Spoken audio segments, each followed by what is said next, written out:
59-07-12 ఒక సంపూర్ణ విడుదల.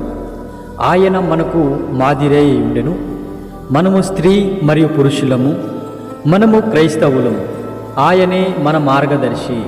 మనలను మనము సంపూర్ణముగా పరిశుద్ధాత్మ హస్తములకు అప్పగించుకుందాము. దేవుని రాజ్యం యొక్క పౌరుల మగుటకు కొరకై అలా అప్పగించుకుందాము. ఆయన సంపూర్ణముగా మనుష్యుడు, ఆయన సంపూర్ణముగా దేవుడు. అయితే ఆయన తన భౌతిక అవయవాలను అర్పణ చేసుకున్నాడు.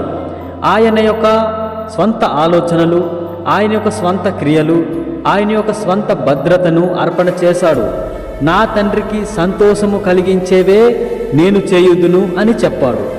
అక్కడే మీరున్నారు. మానవుల నుండి ఆయన సంపూర్తిగా తప్పించబడ్డాడు.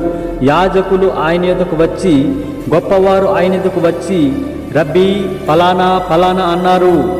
వారి సంబంధాలకు, వారి సంఘశాఖలు ఆయనకు లంచమివ్వాలని ప్రయత్నించారు. ఆయన సంపూర్ణముగా విడిపించబడ్డాడు.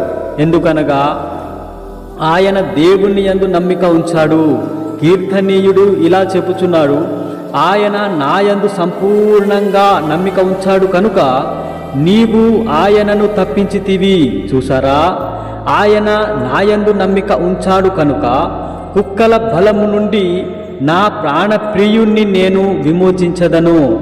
మనము జీవిత యాత్ర అంతమందు ఆఖరి గడియకు, ఆ సమయానికి వచ్చినప్పుడు అది నాకు కావాలి, అది మీకు కావాలని నాకు తెలుసు.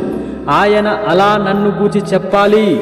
మరణము కొరల నుండి నేను అతనిని తప్పించదను. ఎందుకనగా అతడు నాయందు నమ్మిక ఉంచాడు. ఆ పునరుస్థాన ఉదయవేళ నేను ఆయనను సమాధి నుండి లేపెదను.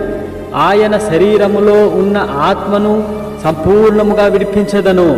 ఎందుకనగా ఆయన నన్ను నమ్మిక ఉంచెను. యేసు కార్యాలయాన్ని సంపూర్ణమైనవే, ప్రతీది సంపూర్ణమైనదే, సంపూర్తిగా విడిపించబడెను. కుష్ఠరోగి సంపూర్ణంగా విడిపించబడును. రక్తస్రవము గల స్త్రీని రక్తస్రవము నుండి పూర్తిగా విడిపించెను. ఆ పాప ప్రాయశ్చిత్తార్థ దినాన పాపము నుండి లోకమును సంపూర్తిగా విడిపించెను. సంఘమును ఆయన విడిపించెను. ఇక మనము దరిద్రులుగా నివసించవలసిన అవసరము లేదు. ఇక పడిపోయిన జీవితమును జీవించనవసరము లేదు.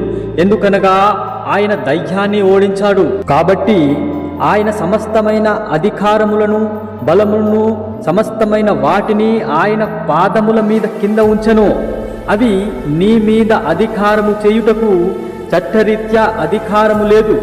మనము పరిశుద్ధాత్మతో నింపబడిన క్రైస్తవులము. సాతానుకు మనపై అధికారము లేదు. క్రీస్తు మనలను విడిపించను, సంపూర్తిగా విడిపించను.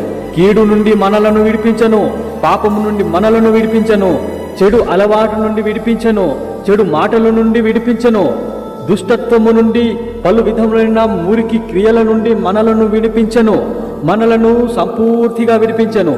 ఆయన పరిశుద్ధ హస్తాలలో మనలను పెట్టెను. అదే సర్వ సంపూర్ణమైన విమోచన.